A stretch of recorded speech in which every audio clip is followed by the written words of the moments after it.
Hey everyone, I'm Rich. The PS5 Slim had released back a few months ago and I've been madly obsessed with this console. In my last video I told you guys that I got the 1TB disk drive Spider-Man 2 bundle in the PS5 Slim here in the US at my local Sam's Club. He's smiling. I've been waiting 3 years for this. Beautiful, beautiful. Yeah.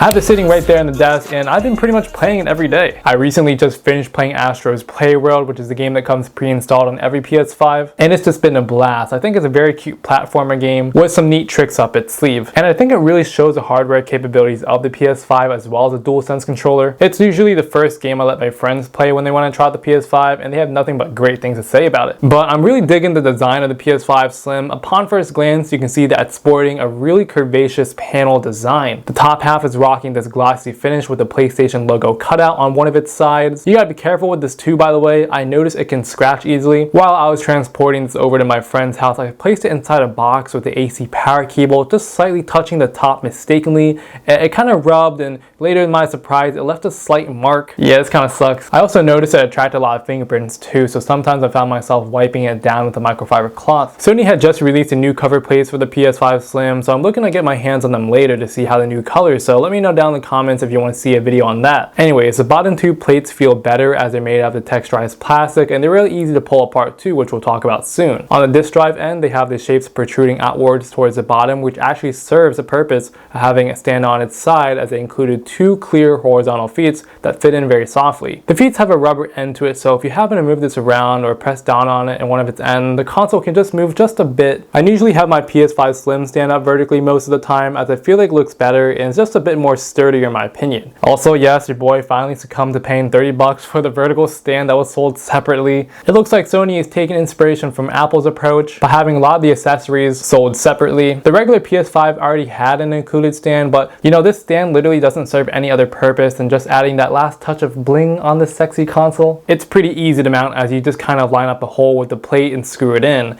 I think it's worth it. Was it necessary? Not really. Yeah, but I think it looks dope. While turned on, you can see a somewhat bright LED strip. It's white and turns to orange while placed in rest. I might have liked this to be just a little bit brighter. Turning it on for the first time, I immediately noticed that the right light bar glows a little bit brighter than the one on the left, and the light doesn't quite nearly hit all the way to the top. I don't know, kind of my slight pet peeve, because I know the original PS5 was really bright, and I love bright peripherals. I mean, take a look at my gaming PC back there, right?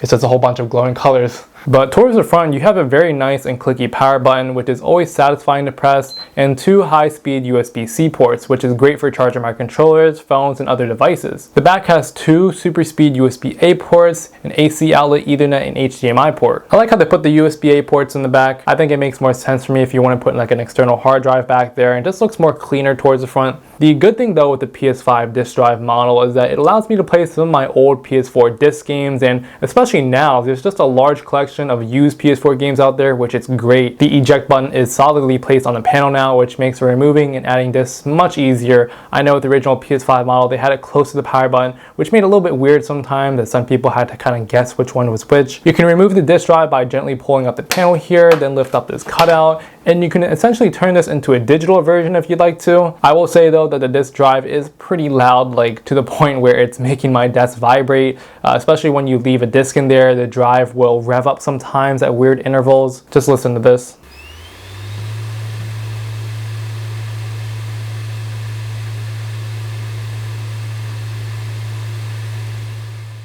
And as far as the cooling goes, the fan grills are pretty large and decently laid out too. The PS5 sucks in air from the top two vents and pushes it towards the back. And I noticed while playing games for over half an hour, it felt just noticeably warm as I placed my hand back there. And over about 3 to 5 hours of constant gaming, it felt pretty cozy. So I definitely do recommend giving the console some space between it and the surface you're placing it next to. If you have it tucked inside a TV cabinet cubicle, I may want to scooch it out just a little bit or place it into like an open area instead, because it does get a little bit toasty. Also, don't worry about having it lay horizontally or vertically. It's fine both ways. I remember seeing a bunch of articles how people were saying that having it stand up vertically is gonna like melt the PCB, the graphics card or something like that. Like what the heck? Sony debunked this a long time ago, alright? Sony engineered this to have the product stand up straight. I think what ended up happening was one person decided to post a rumor about it and then it kind of blew up on the internet. So yes, it's fine to have it stand straight up, right? It's not gonna melt or blow up. The 1 terabyte model here roughly translates to around 842 some gigabytes of usable space I found, as it has to make room for system files and the operating system. This is a nice upgrade from the 825 gigabyte on the original one, a weird arbitrary number that I don't know why they went with in the first place. Anyways, you can always expand upon the 1 terabyte storage by upgrading the M.2 drive with up to 8 terabytes of space, which is very nice. But yeah, I've been enjoying a ton of games on here lately. Like I said, I just finished playing Astro's Playroom and collecting all the artifacts along with it too, right? Your boy's trying to max out the game. And this bundle I got at Sam's Club did come with the Spider-Man 2 voucher for free. Really cool game, but I haven't really touched it that much yet. I'm actually going back to play Miles Morales first to kind of catch up on the story before I get into this one. So that's been a grind lately, but it's going to take me a little bit to complete that because, you know, your boy's got other things in life going on right now. But yeah, gameplay is super smooth as I would expect from PlayStation. Navigating across the UI and switching between media apps is quick. I've had my saved Gran Turismo 7 profile on my PS4 and upgraded it to the PS5 edition for $10. I really wish they could have just gave us a free upgrade though. Why are you charging us so much money, Sony? Overall, I just think it's the best console in the world, right? I've had all the PlayStations before. This one does not disappoint. But what do you think? Do you have the PS5 Slim? Are you looking at getting it? Do you already have the original one? Are you upgrading? What are your favorite games? What are your favorite tips? Let me know down in the comments below, right? I'm gonna see the conversation going. That's all I got for today's video, right? Because right after this, I gotta jump back on PS5, right? Can't wait to play this. But yeah, catch you guys later. Take care. Have fun. Peace, all right?